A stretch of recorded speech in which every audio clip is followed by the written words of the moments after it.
ของคนสวัสดีอีก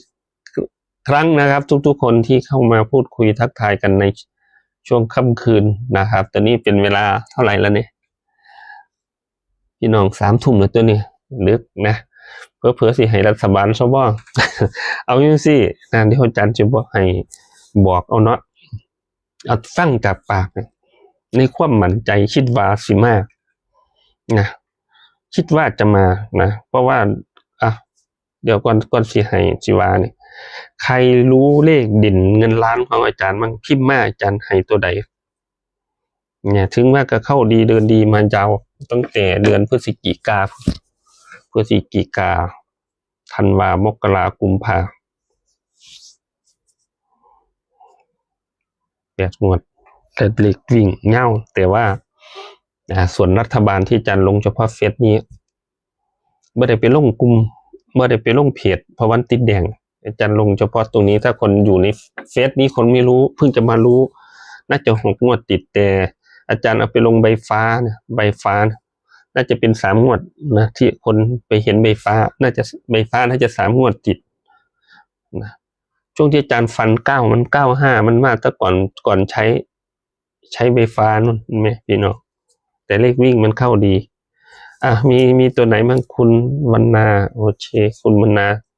เด่นมีคู่เดียวนี่บ่3 กับ 4สิหูจำไว้นะครับนะเพราะว่ามันมาบนมาล่างตลอดนะครับในจุดเลขวิ่งเดี๋ยวอาจารย์จะให้หลักหน่วยไปใส่กับเลขวิ่งเป็นตัวเน้นในที่อาจารย์ซื้อลอตเตอรี่เนี่ยมันพอหน่อยเนี่ยมันจะชุด5 ใบทั้งนั้นเนี่ยอาจารย์ก็ลงในเฟซอยู่เลยมัดนี้10 ใบ10 ชุดละ5ชุดนี้4 ชุดนี้ก็คือเลขทะเบียนรถก็ลงในเฟซทะเบียนรถก็คือเพิ่งไปรับมาช่วงไปซื้อนะพี่น้องน่าจะเป็นไส้ปีงวดวันที่2หรือเปล่า2 มกราออกไส้งวดวันที่2 มกรานะเพราะว่าไปซื้อไส้ปีใหม่ได้เลขกุญแจรถมัน6116งวดนั้นหวยรัฐบาลน่าจะออก16นะ16ก็เลยล่อป้ายทะเบียนนะครับมันก็อยู่ประมาณ2 เดือนมันได้ป้ายทะเบียนกับเล่มนะครับก็เพิ่งไปรับมาก็ได้ก็ลงไปตามนั้นน่ะป้ายทะเบียนรถใครอยากรู้ล่ะเดี๋ยวเอาบอกเลขวิ่งก่อนก็เลยสื่ออันนี้ชุดนี้ของทะเบียนรถและอันนี้เลขชุดของตัวเองไป10 ชุดละ5 ใบหมดแล้วนี่ก็ลงให้ดูแล้วบางคนอาจจะไม่เห็นนะครับมีคนเห็นอีกไหมเพราะฉะนั้นอาจารย์ถึงบอกว่าอย่าไปรอใบฟ้าคนเห็ดสื่อให้เบิ้งนะเฉพาะซื้อลอตเตอรี่นี่นะเราซื้อประจำเขามัน600ซื้อที่อื่นมันก็700เนาะ5 ใบก็6,000บางเนี่ย6,000อันนี้1 2 3 4 5 6 7 8 9 10อาจารย์กลับพร้อมใครเห็นอาจารย์ลอตเตอรี่ใครเห็นตัวใดเนี่ยลองพิมพ์กันลองพิมพ์แนวอาจารย์ชิบอกหลักหน่วยให้เด้อคิดว่าจะมานะครับคิดว่าจะมาจับใส่หน่อยหางหลักละ2 หางนะวันนี้อาจารย์ให้3 ใบขาวที่พิมพ์ในห้องแคปไม่ทัน3 ใบขาวคืออะไรเนาะ3 ใบขาวอาจารย์พิมพ์ให้เพราะมันมีพวกยูทูบเบอร์ในช่องอะไรนะช่อง YouTube ก็เคยไม่อยู่ในห้องแหละเพราะว่าไม่รู้ห้องไหนพอลงอะไรไปนะครับอาจารย์ยังไม่มาไลฟ์สดยังไม่ได้มาลงเพจยังไม่ได้มาลงในกลุ่มไปเห็นอยู่ YouTube ก็เลยพิมพ์ให้ว่าเลข3 ตัวชุดนี้เพราะว่า2 ตัวก็ดูจากเลขท้ายลอตเตอรี่อาจารย์พูดอย่างนี้เนาะเขาถ่ายรูปลอตเตอรี่ให้ในชุดเนี้ย10 ใบเนี่ย10 ชุดเนี่ยชุดละ5 ใบเนี่ยก็เล่นไปตามนั้นนะเพิ่นลงทุนขนาดนี้นะ 8,000 กว่าบาทนี่ก็สิว่าโอ้ยเจ้าสิบ่ลองจัก5 บาท10 บาทอยู่ติถ้าเจ็บใครเจ็บกว่ากันก็ลองคิดแต่มันเข้าบนตลอดรัฐบาลของอาจารย์มันเข้าบน เข้าบนมามันมาเข้าล่างเฉพาะ16นะงวด16เท่านั้นนอกนั้นเข้าบนบ่ได้ตังค์นะครับลอตเตอรี่บนไม่ได้ตังค์ถูก3 ตัวก็ไม่ได้ตังค์นะคนถึงไปเล่นไต่ดินไต่บาดาลกันนะครับคุณมนาเห็นอยู่ผู้เดียวฟังพิมพ์เอาเด้อเลขหลักที่เอามาประกบกับเลขเด่นของอาจารย์ที่เด่น3เด่น4ที่อาจารย์หนัก0และ1เห็นไหมอาจารย์ดูสังเกตลอตเตอรี่ไหมอาจารย์จะกลับเห็นไหมหลัก3อาจารย์ก็จะกลับเป็น0330 3113และ3แล้วก็4004 4114เห็นไหมเราเห็นไหมถึงกลับให้ดูด้วยเห็นไหม1441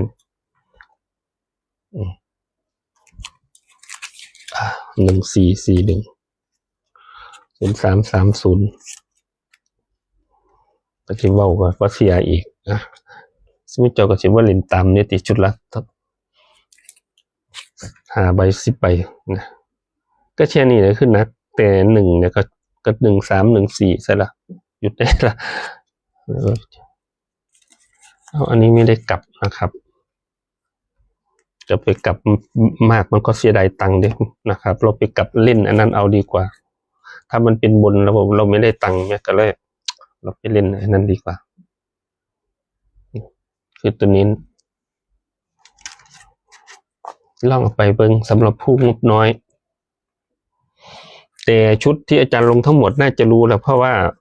หลัก3ที่อาจารย์ลงมันก็3 หางหลัก4มันก็3 หางในชุดใบฟ้านะก็หูแล้วนะครับส่วน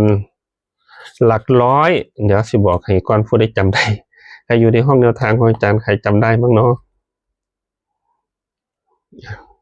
หลักร้อยอาจารย์ให้อะไรทุกคนอาจารย์ให้ตามเลขเดี๋ยวนะยังมีมันอยู่ในเครื่องนี่ไหมขึ้นมันก็เห็นเหมือนเดี๋ยวตัวปลอมเขาก็จะเอาไปลงอีก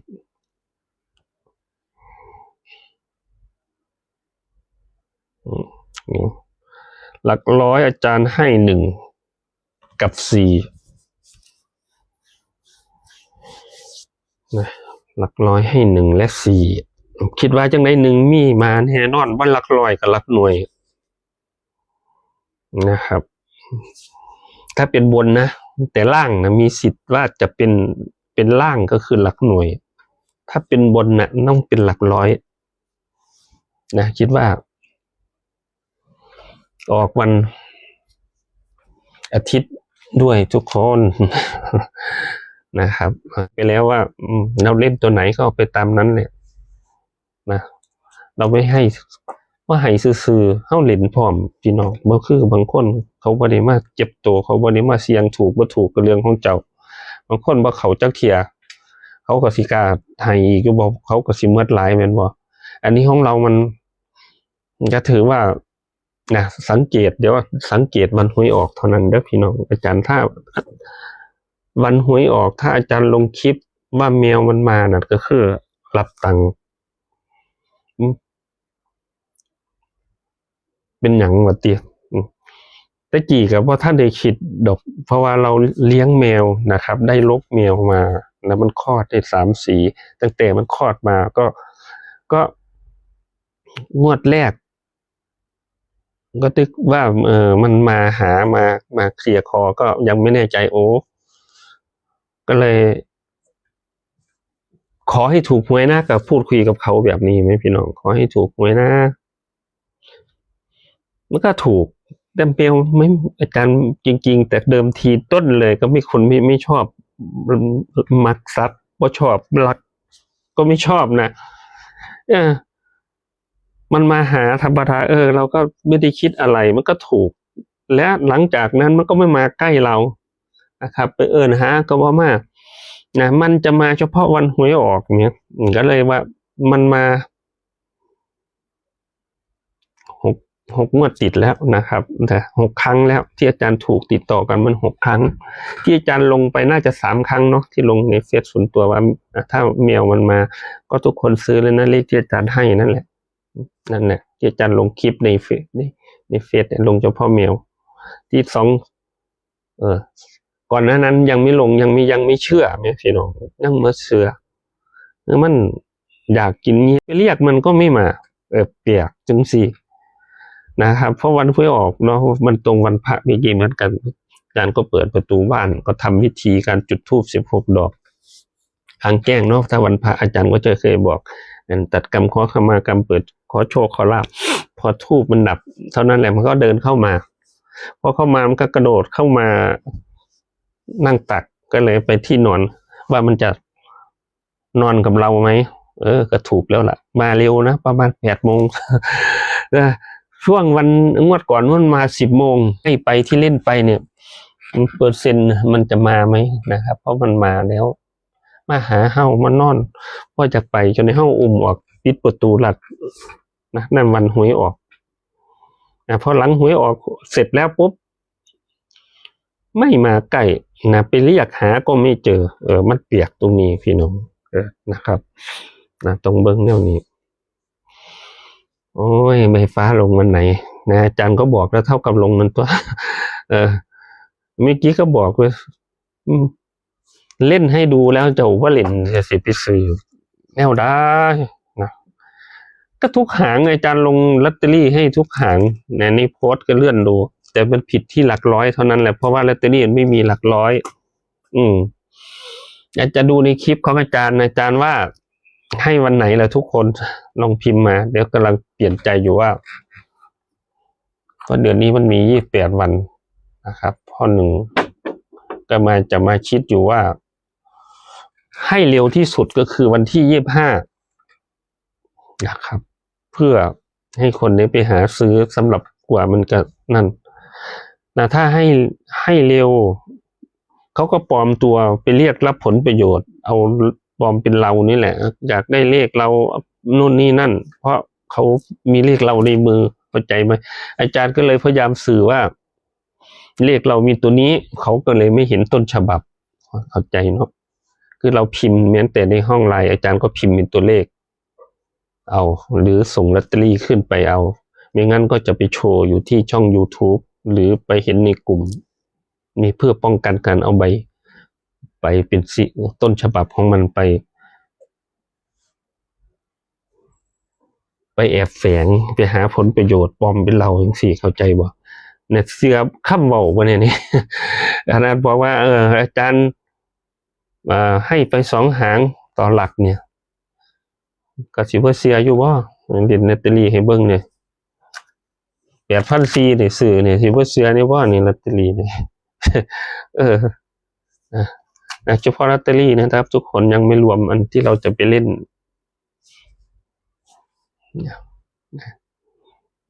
นะครับมีคนเดียวนี่แหละเราให้เราเล่นนะครับเราได้ถ้าเราโดยเล่นโดยไม่ให้ใครรับรู้มันก็ได้เหมือนกันนะครับคือเราอยากแบ่งปันเท่านั้นเองนะเพราะนั้นก็ให้ลอกการบ้านไหมให้ลอกการบ้านนะเพราะฉะนั้นอยากพบอยากเจอเดี๋ยวจะหาไม่เจออีกนะครับ